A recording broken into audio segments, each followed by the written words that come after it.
Damn. There you go. Oh my God. The power of H2O. That is insane.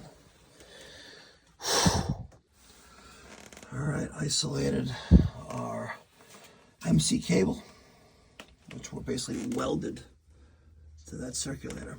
Let's restore power and see if everything else is good. All right. Let's see what happens. Okay. So far, so good.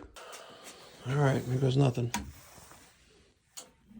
Well, I guess they say there is a God. Burnham Alpine. This is the replacement circulator dove. Yes. And it's going to replace that burnt up Grunfist circulator, Taco. One thing to keep in mind when you put these in, the first thing is the arrow direction of flow. There's our arrow right there. We're going from left to right. So we can't put it in this way, just like that or this way. Even though we have a multi-positional circulator flange, you know, this 1, 2, 3, 4. We have to worry about the head, which is this piece right here, this green and black piece. So that always needs to be able to be read legibly without twisting your head. So even our arrow is pointing this way. So I have to turn the head counterclockwise 90 degrees. So go. So we're just going to split this open just a little bit. We're trying to get it fully open like that, but if we do, we have to set that washer back down like that. Push this there. Our direction of flow, where's our arrow, is right there. So we're pointing that way. And we need to be able to read it, so we're going to put it in just like that.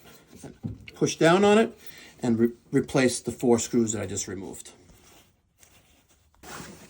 So in the box is a check valve, which is what this plastic thing is here. We don't need to install this into the new circulator because we have a check valve right there. But also, since this zone is only for this indirect water heater, it's really not necessary. It's never a bad thing to have extra domestic hot water. All right.